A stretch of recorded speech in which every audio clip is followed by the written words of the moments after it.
ஒரு தன்னூர் அசுரன் தட்சனுடைய வம்சம் சொன்னாள். தட்சனுக்கு 10,000 குழந்தைகளா பிறந்தது. கல்யாணம் பண்ணிட்டு உலகத்தை சிருஷ்டி பண்ணுவோன்னு அனுப்பிச்சாள்.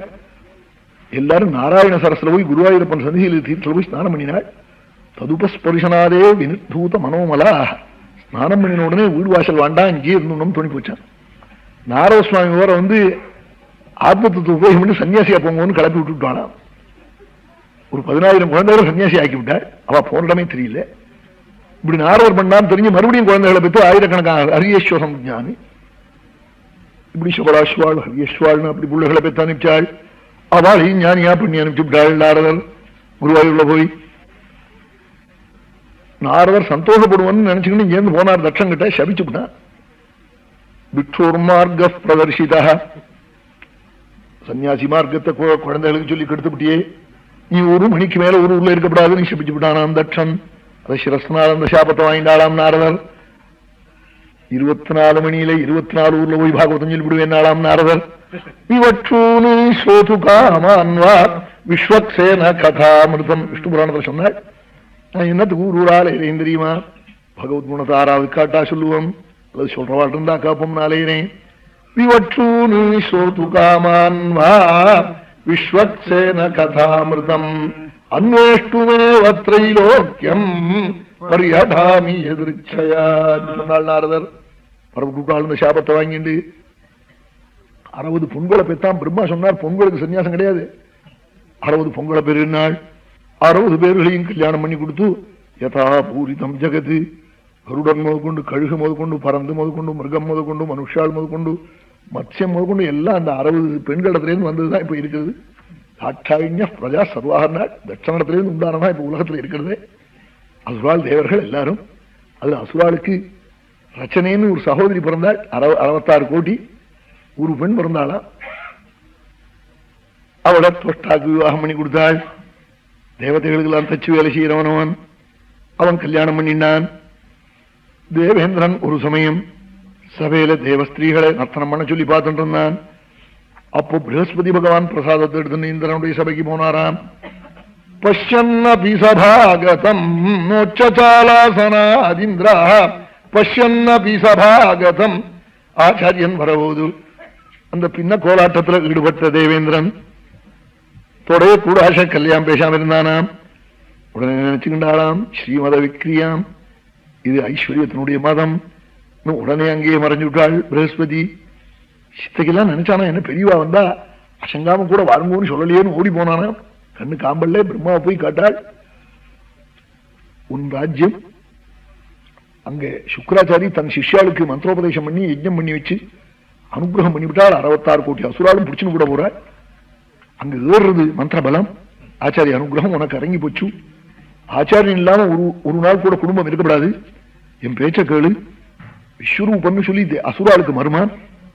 அவன் வேத வித்து அவனை போய் கூப்பிடுனாள். இவாளுக்கும் மருமான் தான் தேவதைகளுக்கும். மூத்தா புள்ள இளையா புள்ள அசுராலும் தேவர்களும் போய் கூப்பிட்டாள் விஸ்வரூபனை. நான் யுஷ்டியாங் ஹெபிவாதனம், நான் சின்ன பையனாச்சே, நீங்க எங்களுக்கு மாமாவாச்சே, நாளைக்கு பவித்திரம் கொடுத்தா நமஸ்காரம் ஒண்ணுவே அதெல்லாம் படாதேன்னாள். சந்தோபியோன்யத்ரவை பிரம்மன்.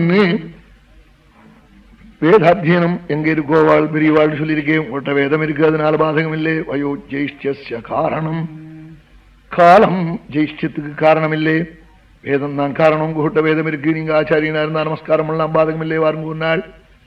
அங்க போய் அவன் பண்ணி வச்சான் உபாத்தியாயம். அப்போ ஒண்ணு சொன்னாராம், அகிஞ்சனானாம் ஹிதனம் ஷீலோஞ்சனம் பொழப்பில்லைன்னா உஞ்சூர்த்தி வாங்கினாலும் வாங்கலாம். இந்த உபாத்தியாய பொழப்பு இருக்கு, ரொம்ப கஷ்டம் இது. இது என்னதுக்காக நான் கதம் விகர்ஹ்யம்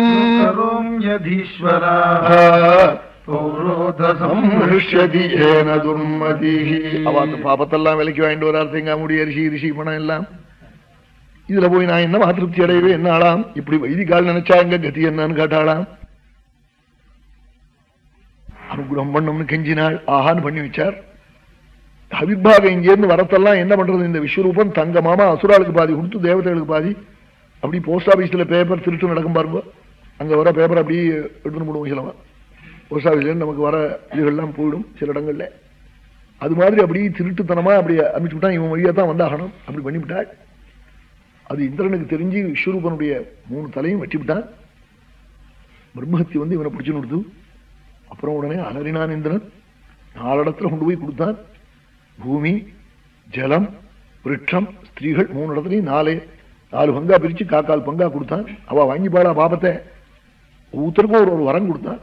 அவன் பூமி என்ன காத்த பூரா வரையணவை எனக்கு ஒரு அனுகிரகம் பண்ணா வாங்கிக்கிறேன். என்ன வருமானம் மண் வெட்டி போடுறான் கால வாய்க்கும் அதுக்கும் இதுக்கும்.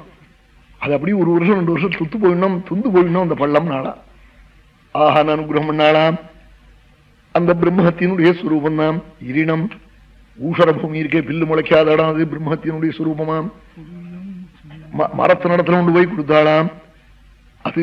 அது என்ன சொல்லித்துனாள், எங்களை வெட்டினாக்கே மறுபடியும் நாங்க கப்புங்களையுமா துளுத்து உண்ணம் சொன்னாளா. அனுகிரகம் பண்ணா. அந்த பீஷன் இருக்கே, அதுதான் பிரம்மஹத்தினுடைய சுரூபமாம். ஜலம் ஒரு வரம் வாங்கிண்டாளாம். என்ன எங்களுக்கு ஒரு வரம் கொடுத்தா பாபத்தை வாங்கிக்கிறோம் நாள். என்ன வரம் நாள், நாங்க எந்த திரவியத்தோட சொல்றோமோ அந்த திரவியத்துக்குள்ள மதிப்பு எங்களுக்கு இருக்கணும். பால் ஒருபடி ₹1 நாங்க ஜலஞ்சம் தான் எங்களுக்கு ₹1 இருக்கணும் நாளாம். ஆமா, இந்த சாஸ்திரத்தை தான் இப்ப வச்சுட்டு ஜலம் விடுறான் பால்ல. அந்த தீர்த்தத்துல வர நுரை இருக்கேது பிரம்மஹத்தினுடைய சுரூபம். அதனால 3 நாள் மகாநதிகள்ல ஸ்நானம் பண்றதில்லை, பகிஷ்டா காலம்னு.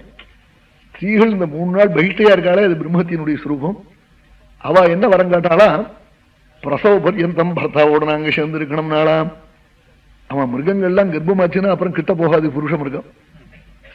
மனுஷாளுக்கு அப்படி இல்லை. அப்படி ஒரு வரம் காட்டாளாம் ஸ்திரீகள். இப்படி 4 வரனை கொடுத்து பிரம்மா கரையேறினான். இந்திரன் தம் பாபத்தை போக்கினான். தொஷ்டாக்கு கோபம் வந்துடுத்து தம் பிள்ளையான விஸ்வரூபனை கொண்டு விட்டானேன்னு. அதுக்காக ஒரு ஆபிச்சாரம் பண்ணி தட்சிணாகினியிலிருந்து ஒரு பெரிய விருத்ராசுரன் ஒரு அசுரனை உண்டு பண்ணிவிட்டான். அந்த அசுரன் இந்திரனை விரட்டினான். அஸ்தியை போய் ததீச்சி நடத்துல அஸ்தியை வாங்கி வஜ்ராயுதம் பண்ணி இந்திரன் யுத்தம் பண்ணினான். யுத்தம் நடக்கிற போது வஜ்ராயுதம் கீழே விழுந்துட்டு இந்திரனுடைய ஆயுதம். விருத்ராசுரன் சொன்னா, இந்திரா நீ அதுக்காக சங்கோச்சப்படாதே, ஆயுதம் கீழே விழுந்தா கூட எடுத்துக்கோ, உனக்கு தான் ஜெயம், எனக்கு அப்பஜெயம் எனக்கு தெரியும். ஒரு 15 நிமிஷம் நீ சண்டை போடாம இருக்கணும் நாளா. இந்திரனே விருத்ராசுரன் இருக்கேன் என்னதுக்காக கேட்கிறேன் நாளா, என் பிரபு நாராயண ஸ்தோத்திரம் பண்ணணும் நாளா. என்னடா இப்படி அசுரன் இப்படி கேட்கிறானேன்னு ஆச்சரியப்பட்டாள். அப்படி சாய்பு அஸ்தமன காலத்துல துணியை போட்டு உட்காந்து விடாம பாருங்க, வண்டி போட்டு அது மாதிரி யுத்த களத்திலேயே உட்கார்ந்து விட்டான். அவன் உட்கார்ந்து என்னன்னா